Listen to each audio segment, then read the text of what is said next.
Číslo 49, Miloš Alexander Bazovský, materstvo, olej na lepenke.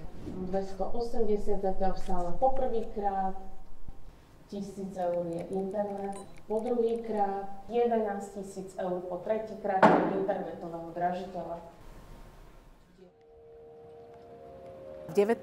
storočí vo väčšine štátov došlo k tomu, že sa hľadala nejaká národná identita. Čiže sa krajiny obracali k svojim koreňom, hľadali nejaké tradície, niečo, z čoho ten národ povstal a na čo sa môže odvolávať. Taký slovenský archetyp vytvoril Martin Benka svojimi obrazmi, ktorý bol veľmi národopisný, folkloristický.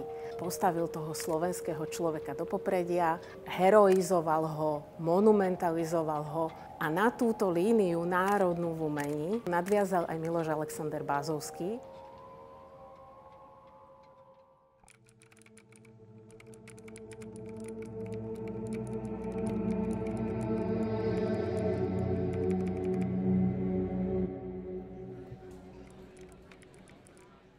Toto je obraz z 52.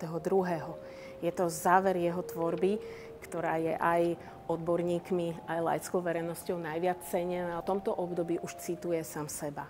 Vracia sa k takým ikonickým motivom, ktoré maloval celý život. Je to už veľmi čisté, plošné, farebne vyvážené, oslobodené od akýchkoľvek nepodstatných detailov, lebo už nie sú dôležité. A preto táto časť jeho tvorby je tak vysoko cenená, lebo ostal verný tej národnej línii v slovenskej výtvarnej moderne, udržal tú kontinuitu, na ktorú potom nadviazali ďalšie a ďalšie generácie umelcov, aj napriek tej nepriaznivej, tak súkromnej situácii, ako aj spoločensko-politickej.